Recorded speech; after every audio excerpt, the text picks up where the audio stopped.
himo niya ang plano niya para nimo ug nako. Aron ikaw ug ako mahibalik gikan sa atong pagkahimulag sa Dios, mahibalik ta ngadto sa kiliran sa Dios. Therefore, mao ni ang mga sala nimo ug nako was judged by God the Father at the cross. That's why man hears the gospel, believe on the Lord Jesus Christ and thou shalt be saved. Pag ingon nimo mutuo ka kang Ginoong Kristo, ikaw you're baptized by the Holy Spirit. You are being put in union with Christ forever. You have eternal life. That is your eternal relationship. At the same time, what happens is your pagsud dayon sa divine Dynasphere. God's rest. You are filled by the Holy Spirit. You are now in fellowship with God. This is God's rest. And this is your spirituality. Ang imong kahimtang. But dili ni eternal, kundi this is temporal. You see? Nganong temporal man eh? You know why temporal? Tungod kay kung makasala ka, since, tanawa ha, paggawas nimo, pagbuhat nimo sa, ninggawas ka na sa fellowship. You are out of fellowship.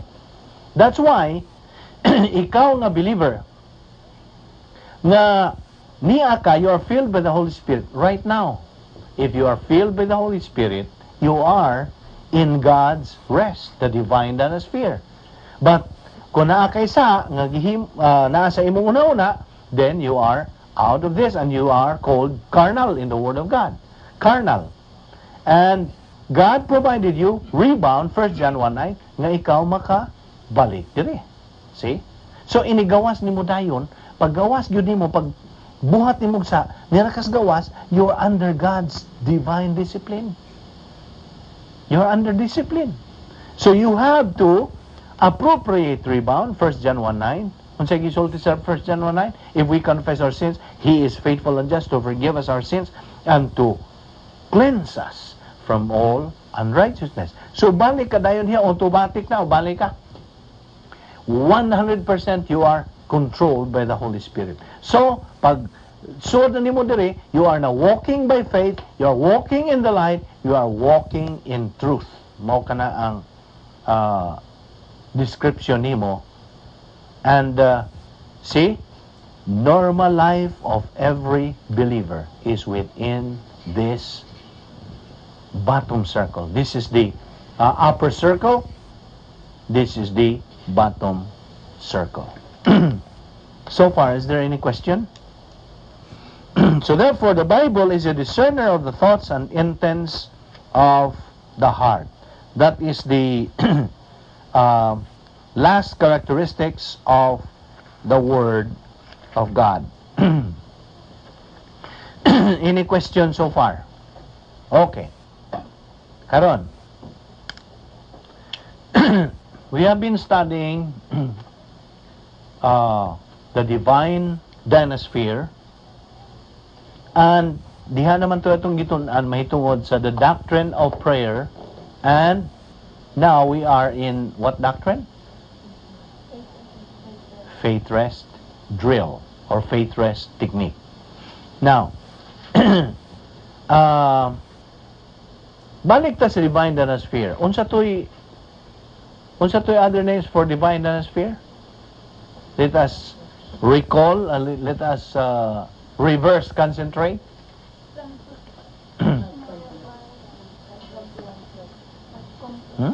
What's the other name, Stephanie? Other name for protocol plan of God or divine Dynasphere? Christian way of life. What else? We have so many names. We have 4 major names in the list. Divine Dynasphere, otherwise called protocol plan of God, Christian way of life, love complex, and God's power system. If somebody asks you outside, hay man ang Biblia, nga sige mo gitudluan man mo ni Big Balbido, hay man ang sa Biblia.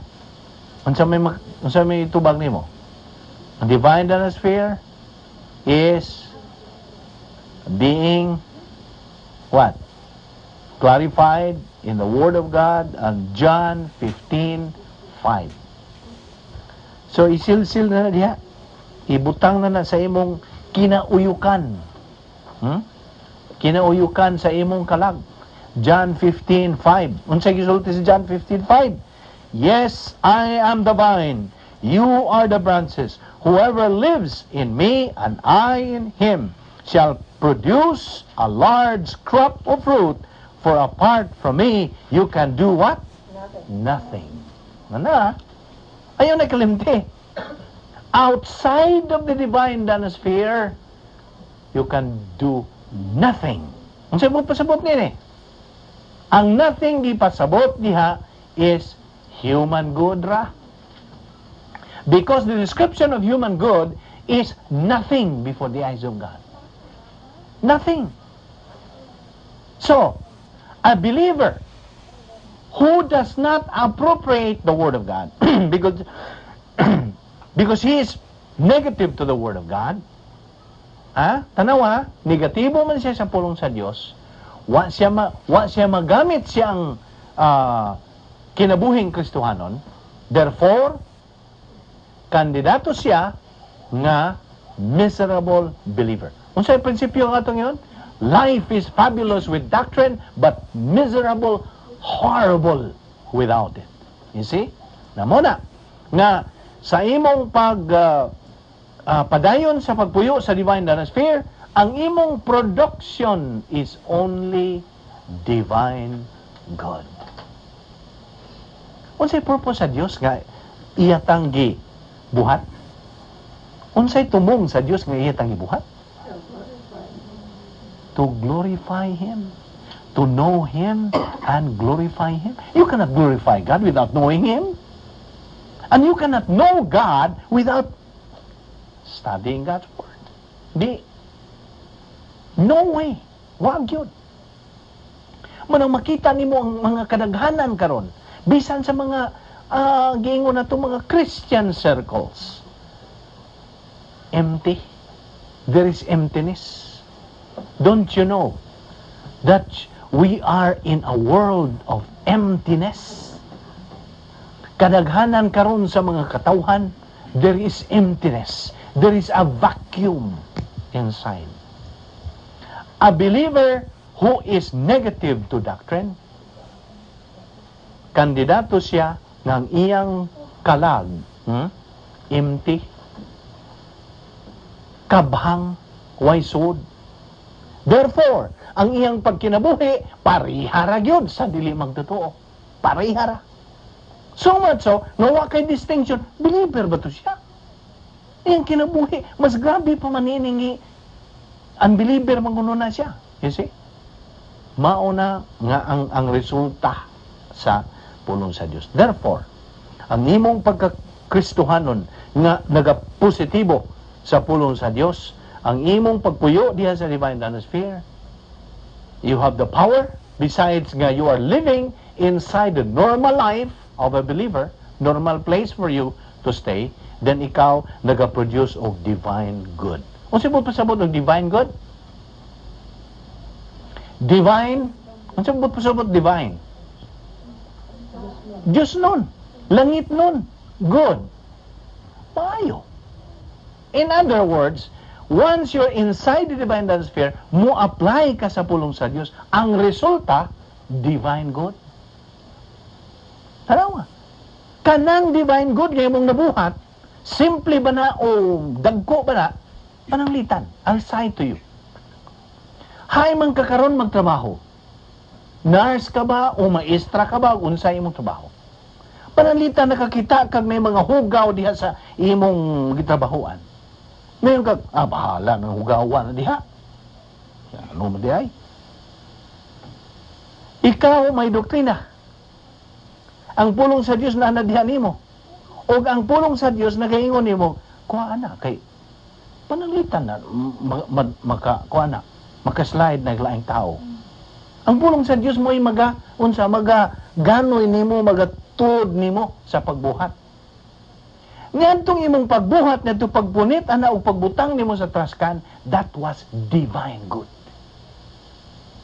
And that divine good, simple as it is, why nakakita ang Diyos ra, you glorify God. You glorify God. Just imagine.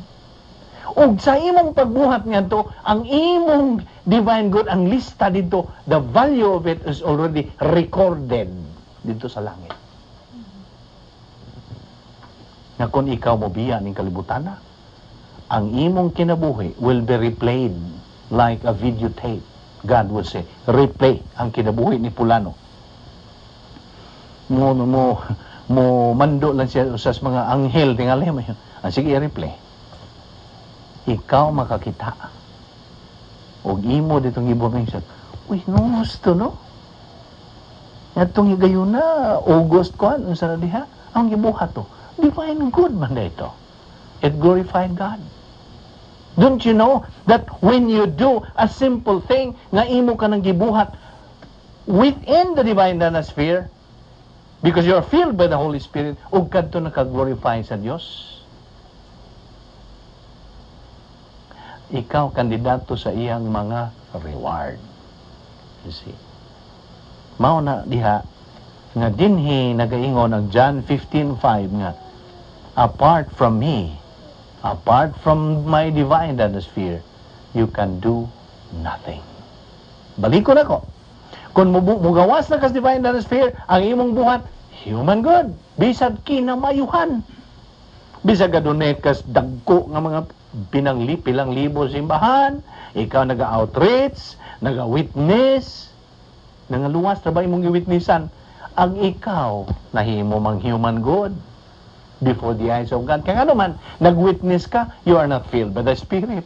But the Holy Spirit is working as you witness. Ikaw, you are not filled. You are outside of the divine Dynasphere. What you are doing is human good. Di man eh? Ang equivalent sa human good is nothing. Before the eyes of God, nothing. Maumito ning kalibutan karon. Unsa?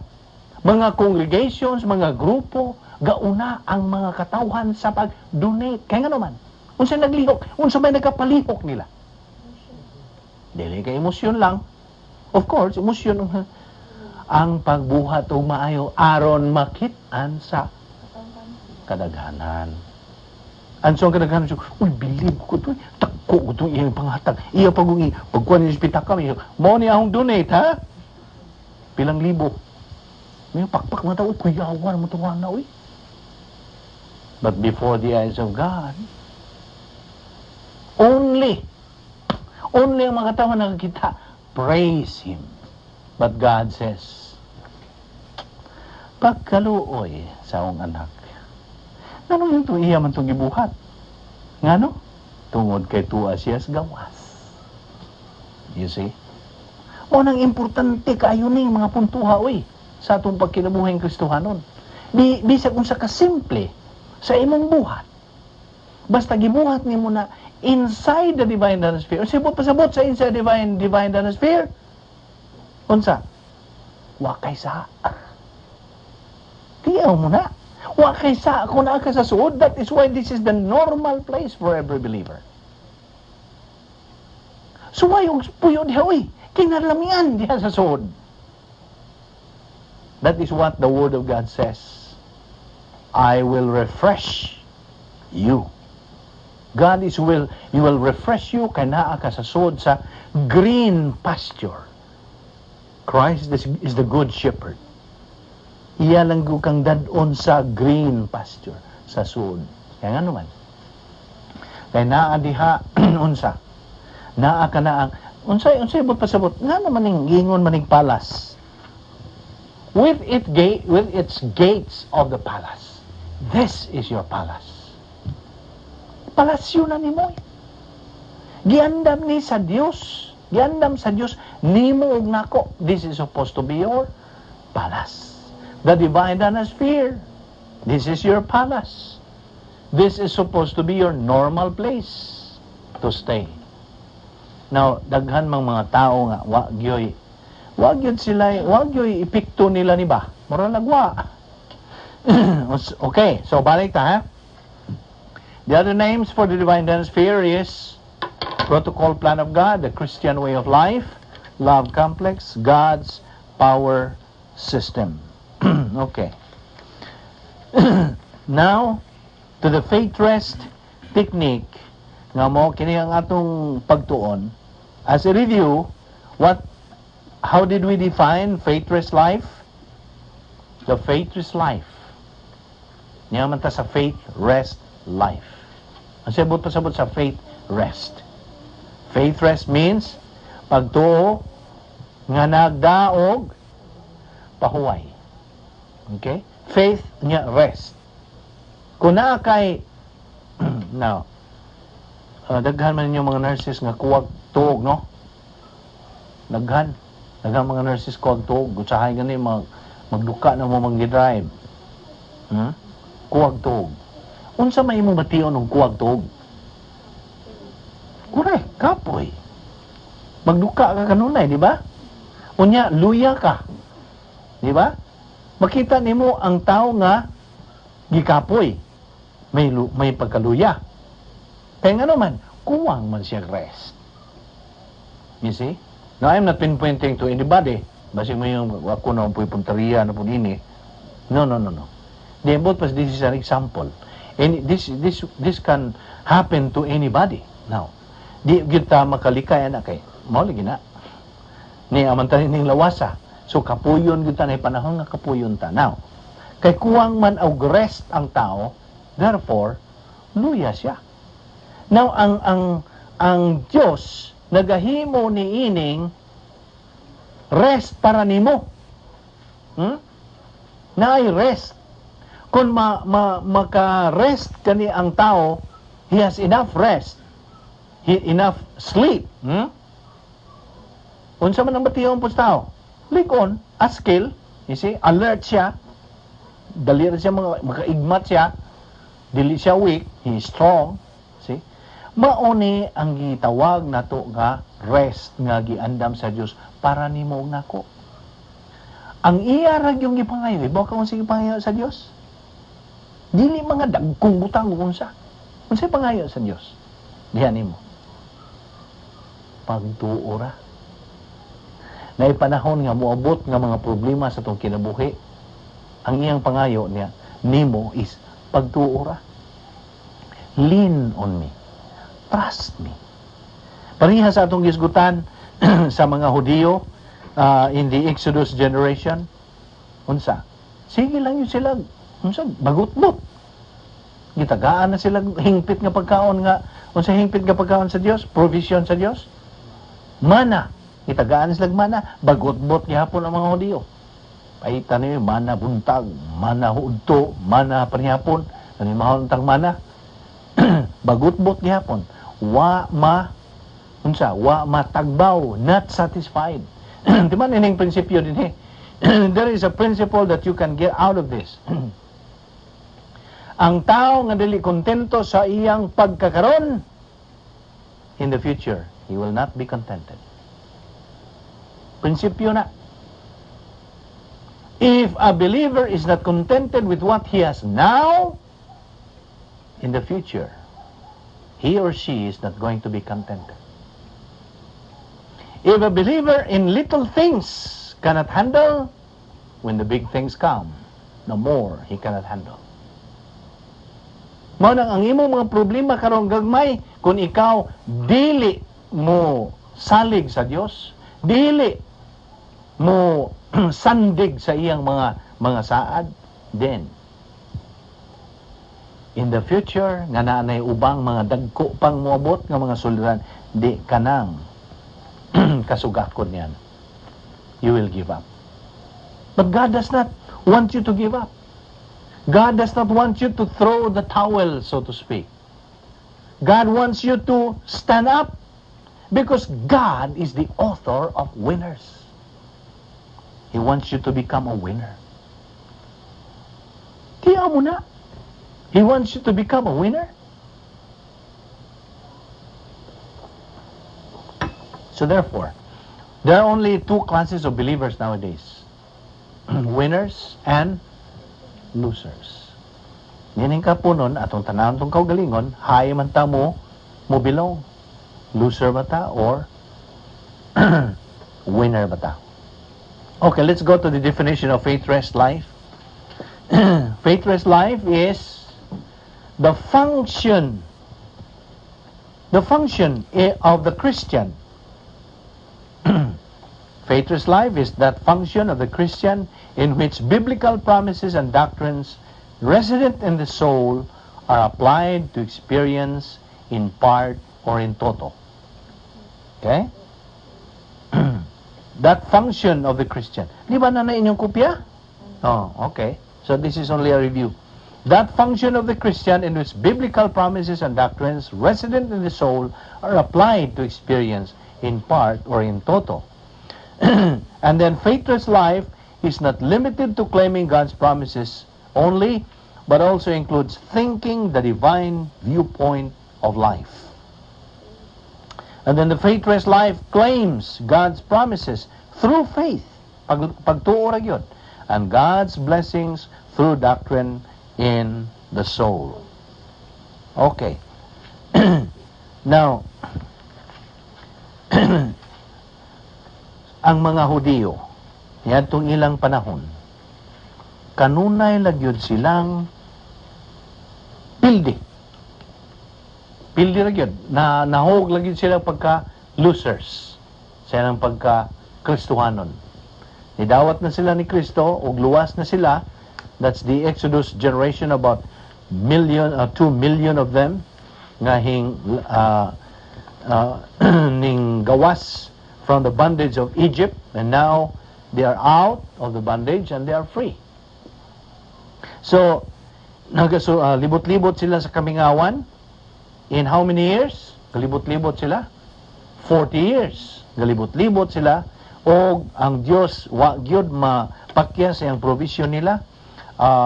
Ang provision sa Diyos nila, mao nga sa adlaw, sila gisilungan sila sa, unsa? Cloud by day, o unsa? Fire by night. Kadto pakita sa mga Hudiyo, mga anak sa Dios, nga ang Dios wa gyud mobiya kanila. O ang guidance sa Dios nagapadayon. Okay? Hingpit ang provision sa Dios, wa gyud nagsipyan. Mana nga ilang provision nga pagkaon.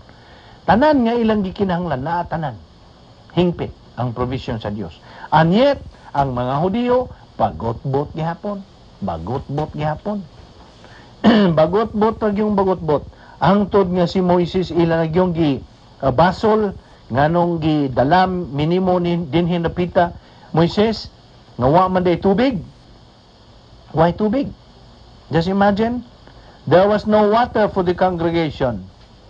And what has happened during that 40 years? During that 40 years, the children of Israel, ang mga Hudiyo, have had many pressures, many problems, many needs, and all during the time, God had graciously and faithfully provided every need that the Jews had for their wilderness journey. Kung nagkinahanglan sila sapatos, dihay sapatos. Nagkinahanglan sila og mga supply, diha. Na ay hingpit ang provision sa Dios. Apan ang mga Hudiyo, wa gihapon sila makontento. So, I want this to be practical to you, even though it happened many centuries ago. Many centuries ago, kininahitabo. Okay? Put in the place of no water whatever your problem is right now. Ibutang imong kaugalingon. Niining sitwasyon sa mga Hudiyo. Unsa ilang problema? No water problem. Ibutang imong kaugalingon. So, unsa imong problema karon? Wa kay bana? Wa kay asawa? Unsa man? Wa kay kwarta? No what? No nothing? No wife, no husband, no friends, no happiness, no money? What is it? There is no something in everyone's life. But that no something has a purpose. Naarabay tuyo. Naay tuyo. God has a reason for it. O pa kay asawa? God has a reason for it.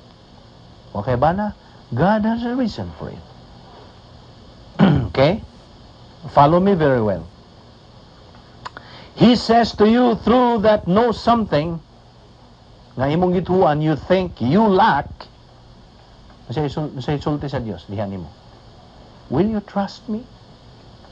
Mara yun ay isulti sa Diyos. Will you trust me? I have given you something that I did not give that generation in the wilderness. I have given you 7,000 promises in the Bible, for time, and in writing. When God says it, that settles it. When He writes it, that cleanses it. The Word of God liveth and abideth forever. Unsa hay man na diya.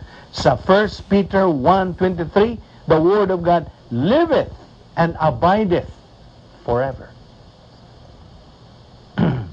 As eternal God, as sovereign, as undiminished deity, as omnipotent. Yes, with all His omnipotence, God does not have the power to go back to His own Word. Ang iyang pulong di na mubalik ngadto niya. Does not go back to Him void. Have you ever thought of that? He cannot go back His Word. He cannot go back on His Word. He cannot go back on His Word. However, these 7,000 promises diha sa Biblia, 7,000 promises can only be used in time. You cannot take them with you.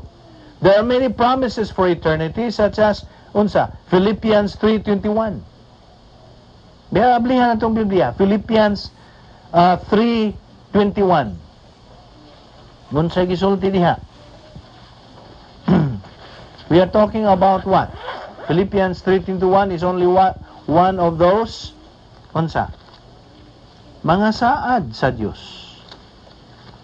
Philippians. Hay man ang Philippians. After Ephesians. After Ephesians.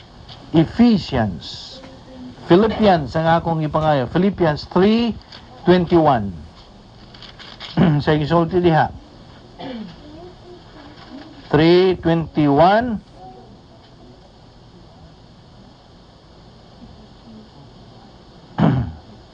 Okay, unsa may gisulti diha? Saad din sa Dios, ha? Have you found it, Stephanie? Can you read it for us? Who, by the power that enables Him to bring everything under His control, will transform our lowly bodies so that they will be like His glorious body. Okay, there you are. Our lowly bodies, our present state of mortality is a lowly one, di ba? Ang atong lawas karon. But God promised. Sa iyang promise, unsa? Who by the power that enables Him, kinsa man ning Him gihisgutan? The Lord Jesus Christ. Enables the Lord Jesus Christ to bring everything under His control, will transform our lowly bodies so that they will be like His glorious body. Mao ni saad sa Dios. Usa sa mga saad sa Dios. Where we are promised a body like the Son of God. Di ba niya? Inig ka rapture na gani. Kita ilisan niya itong lawas.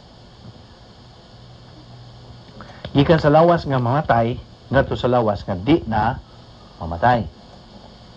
Lawas nga madugta sa ngadto sa lawas nga di na madugta.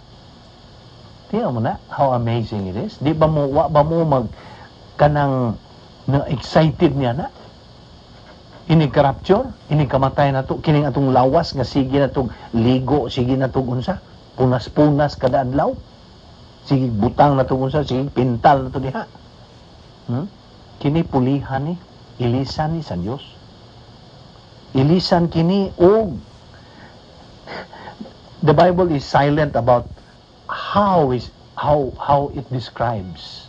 Ang iya lang yung ikasulti nga glorious body.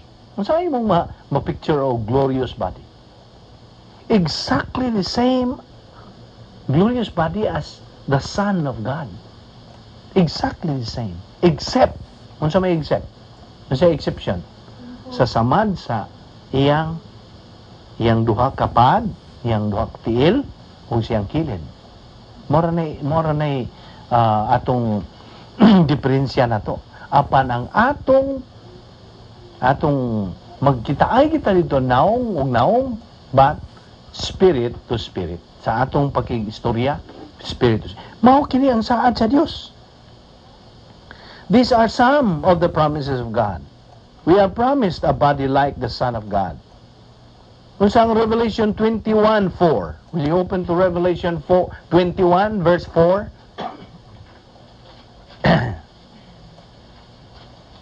Revelation chapter 21. That's the last book of the Bible. Sa isulti niya. Revelation 21, verse 4.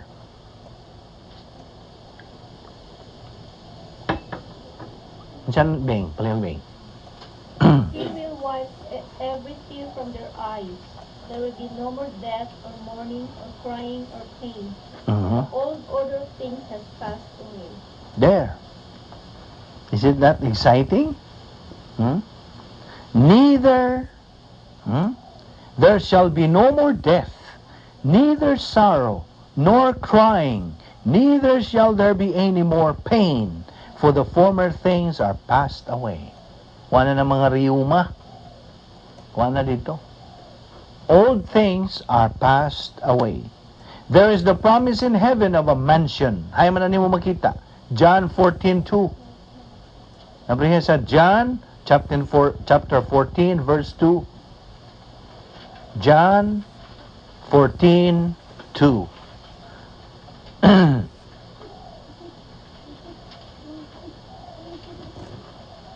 Sa may gisulti diha antong pabasahon sa Paulo. Palihog Paulo. John 14:2. In my Father's house there are many dwelling places. If it were not so, Lord, I have told you that I go to prepare a place for you. Okay, there you are. So, unsay promise sa Dios? A promise in heaven of a mansion. Tingnan mo na, mansion. Mao ni ang saad sa Dios. And niya pag-triling, 2 Corinthians 5:8. Another promise of God. 2 Corinthians chapter 5 verse 8. 2 Corinthians 5:8. Palihog kuno kinsay naka silisel palihog nakita ni mo sel. We are confident, I say, and would prefer to be away from the body and at home with the Lord. Okay, there. Absent in the body, face to face with the Lord. We are going to be face to face with the Lord. So mao lang ni ang pipila ka mga saad sa Dios diha nimo ingon nga believer. So as a whole kining mga Hudiyo dinhi nagsige lang gihapon og complain. Ha? By the way, maghisgot ta complain gamay no. Taken from this principle. A believer, listen, a believer who starts complaining in anything, mo complain na gani ang usa ka believer, that already indicates that he is already out. Klaro ba? Musugod kita, hago rin yung tabahua. Kapoy rin yung kinabuhiya. Magpatuka lang ko sa ahas. Nabi na commercial nila sa back home. When you start complaining, whining, in anything, sa imong trabaho, sa imong mga anak, sa imong bana, sa imong asawa, sa imong associates, out you go. Kaya nga naman, that indicates that doctrine is not used. Niya pag yun. A believer who is impatient. How many of us are impatient? Ha! Kitang tanan. Impatient ba? Kana bang di kahuwat? Apurado. By the way, we are in a world, an impatient world. Ikaw, believer, nga ma-impatient na gani ka, you are already part of the world because this world is an impatient world. A believer who is patient, aminaw ha? Who is patient sa iyang trabaho, sa iyang kahimtang, is forecasting, anticipating that God somehow has something sa unahan. Don't you know that the word patience is the analogy diha sa puno sa Diyos as trust? Patience. You see? Kung ikaw, sabihin saya o patience? Yung nabihin saya ba? Kilat sila, manabasin siya. Ha? Kanang patience. Kani murang proglaw, murang mahuwaton. Kini bang pasensyoso? Murang yapon na. Mga synonym na sila. Ang bot pasabot gud din. Hibaw no, you know what I mean. Okay? Kung ikaw sa bisag unsang butang, no? Ikaw you have that sense of being patient. Naghuwat lang yung ka. Tanawa ang pagtanaw sa Diyos dihan nimo. God is going to supply whatever you need. Ug nakita panalitan, ha? Ako kang example. Kung naay imong gipaabot, unya nahibaw, naay inyong gikasabutan nga kanang date o naay inyong appointment ba?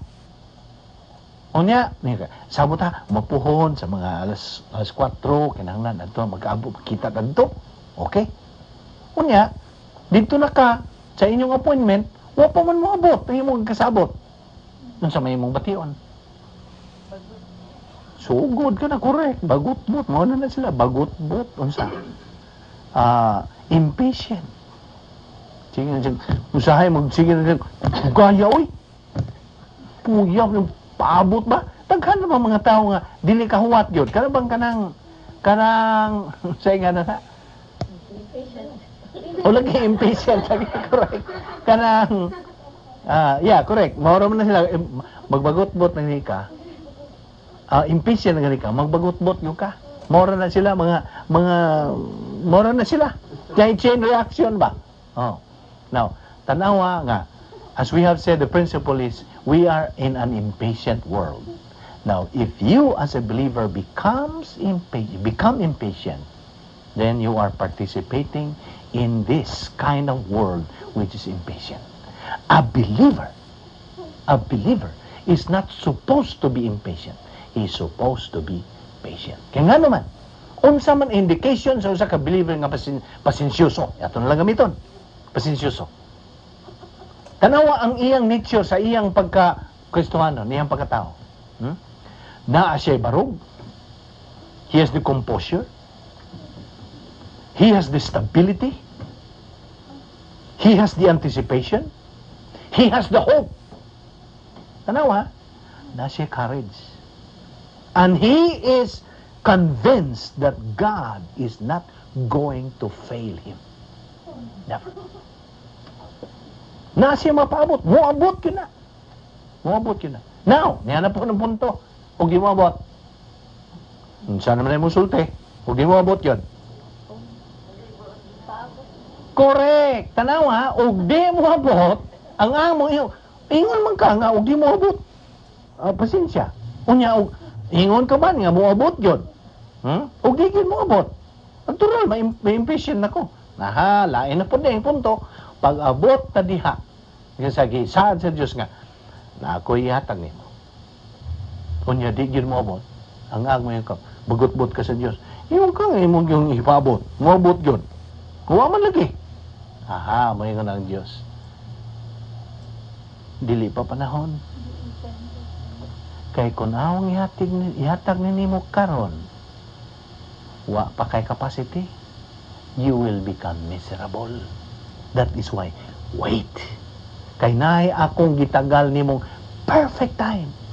Because when the time, perfect time, which is my essence, which comes from my essence, that timing is beautiful, exciting, adventurous, and ikaw maingon yun na I do not fail. That's me. I keep my word. You see? Ano bantayan ni nato as believers. Di lang kay kuto natin sa pagtuon ini. Ang Diyos never fails. No na kunain mo, naan na ganin ang imong gipaabot, ya di mo abot. Unsa imong reaction? May impatient ka ba? Moingon ka, Diyos salamat. Salamat Diyos kay naagyo kay plano no gyud mo abot. And how many of us can do that? Isig pangutan ay itong kaugalingon. How many of us can say, salamat Diyos, nawa mo abot. Tagsara. Mauna ni baruganay na ni sa pulong sa Diyos. There you are, divine Dynasphere. Barugso diha, kay naa diha ang tanan. God never fails. He keeps His word. You see? Kung ikaw mo na yung problema nimo, na unsang matang sa mga problema, ang Diyos will not fail.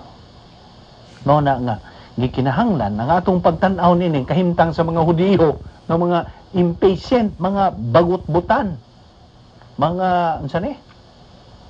Kanang saputon.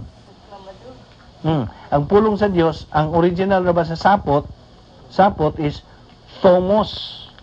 Mao ni ang Greek word, thomos, ang kanang sapot. Unsa man ning sapot? Unsa may tantrums, yeah. Tantrums. Isod ni mga Amerikano na di nakasabot og Binisaya. Nasapot. I mean, kanabang irritable ka ba? Panitan bawo pay pagmata nimo na kalimbrakas nang kuan. Sabok ng kirbuya. Sige na singit ba? Wala na nang gawas ang iba tong mga YAWA na tingal nito. Unsa man, sabot pasabot. Wa na. Kay nga naman. Gisapot. Diin man gikan ning sapot. Old signature. Tanawa. Ang sapot traba sa naibaw ba ka? Sa kung musugod gani kang sapot nga nang adlaw ug dili ka mo rebound, you make your day. You're making your day. You see? Tinuod na, by the very moment nga mo strike ang sapot diha nimo, mo sugod na ganig andar, manigingon nila, mo andar na gani ka, everything would be miserable. You are making your day, your own day. See? So, you are out of the divine Dynasphere, so you will be miserable. Wa na ang tanan. Wa na. You are divorced from reality. And then, ang imong pananaw sa kinabuhi, hanap na, nagkaanam-anam.